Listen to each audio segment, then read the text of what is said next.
In the summer of 711, a Muslim general named Tariq ibn Ziyad led an army across a narrow strip of water separating North Africa from Europe. He crossed at the great rock we now call Gibraltar, a name that comes directly from his own, Jabal al-Tariq, the mountain of Tariq. On the other side was the Iberian Peninsula, home of the Visigothic kingdom, the Christian rulers who had controlled Spain since the collapse of the Roman Empire. Within a single summer, Tariq's forces shattered the Visigothic army and killed their king at the Battle of Guadalete. Within 7 years, Muslim forces controlled nearly the entire peninsula. It was one of the fastest conquests in medieval history, a civilization that had stood for centuries, gone in less than a decade. But this is not a story about that conquest. This is the story of what came next.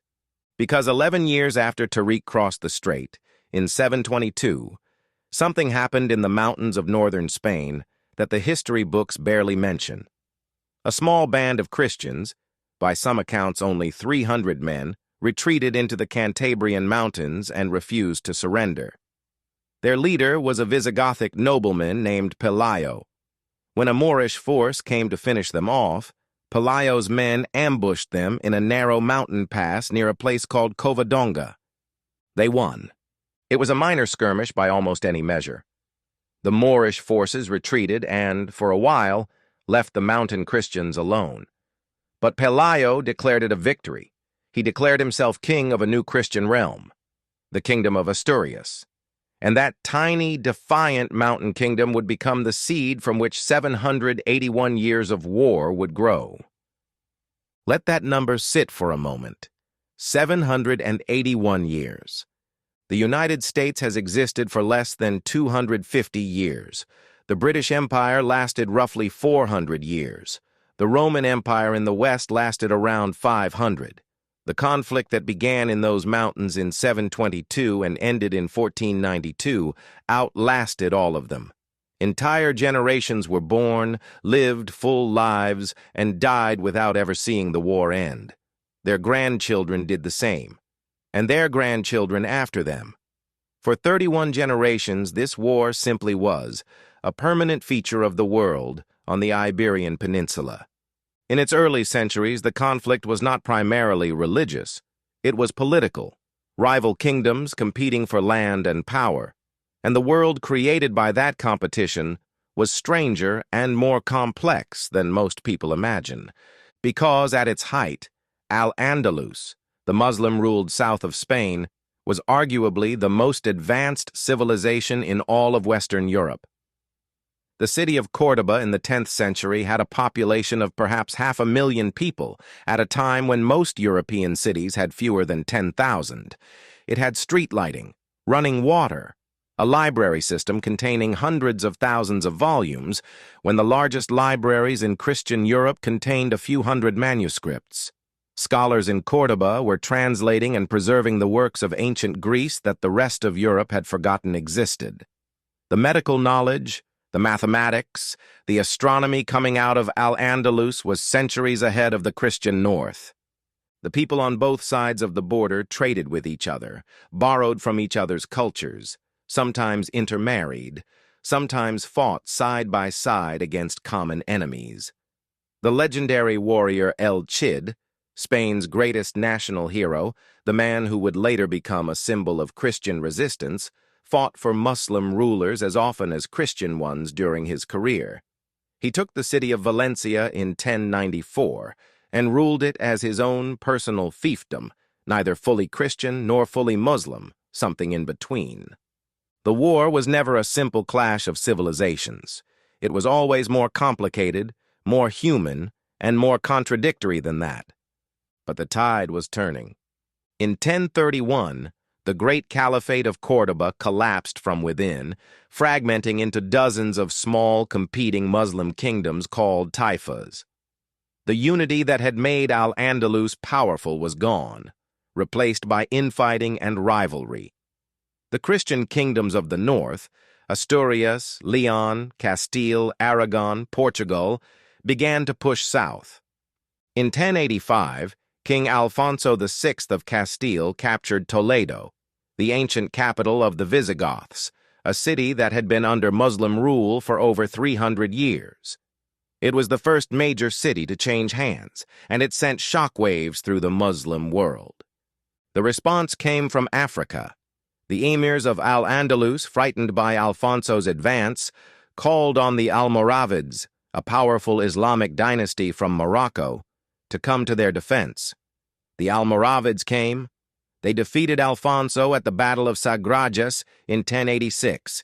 Then they turned on the Muslim emirs themselves, conquered their kingdoms, and absorbed Al-Andalus into their own empire. The war had just gotten more complicated.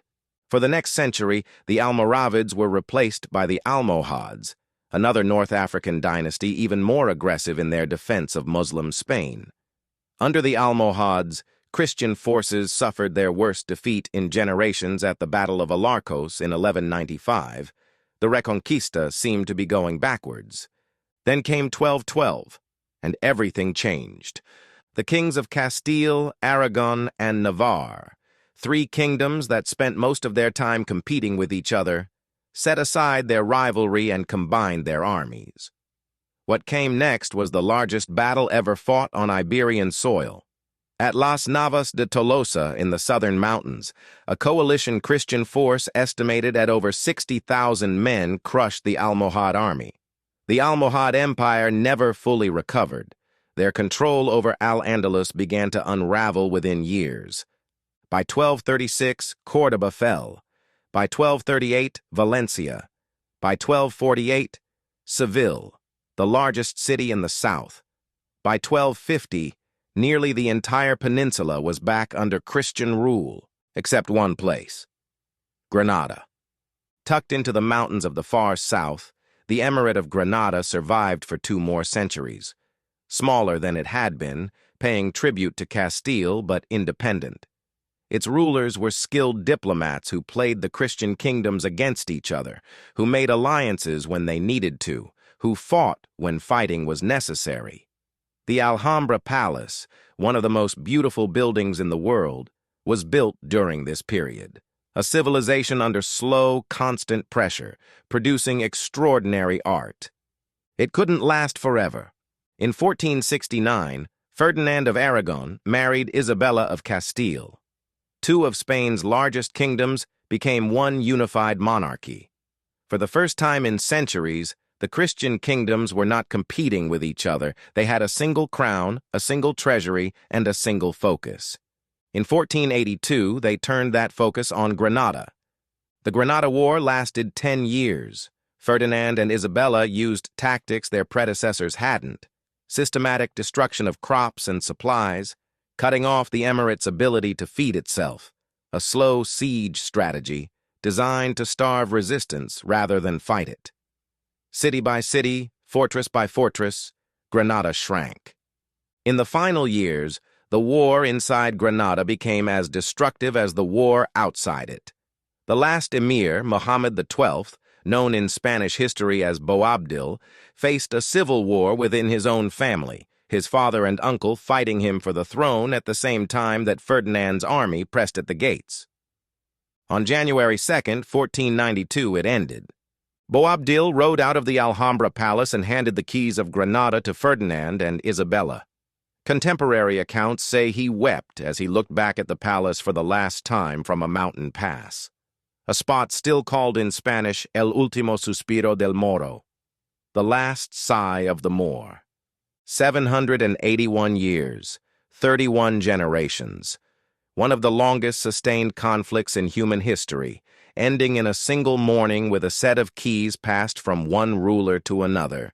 And then, within months, the same monarchs who had just ended that war funded Christopher Columbus. Columbus sailed in August of 1492. He had been waiting for the Granada War to finish. The Spanish monarchy could not afford his voyage while fighting a war at home. The moment the war ended, the age of global European exploration began. The Reconquista didn't just reshape Spain, it shaped the entire world that followed. After 1492, approximately 3 million Muslims were expelled from Spain over the following century. The Jewish community, some 200,000 people, was expelled by the Alhambra decree in the same year Granada fell. A civilization that had produced centuries of science, art, and architecture was dismantled and scattered. Much of what survived did so because the Ottoman Empire's navy sailed to collect the expelled Jews and bring them to safety in Ottoman lands. The Alhambra still stands. The Mesquita of Cordoba, the great mosque that was converted into a cathedral, still stands. The architecture of Al-Andalus is still visible across southern Spain in the arches, the tilework, the garden design of buildings that outlasted the civilization that built them. 781 years of war. And at the end of it, the same year it finished, a sailor set out across the Atlantic Ocean and the modern world began. If this kept you up at night, subscribe. Because this is just the beginning. What they hid from history, we're bringing it back.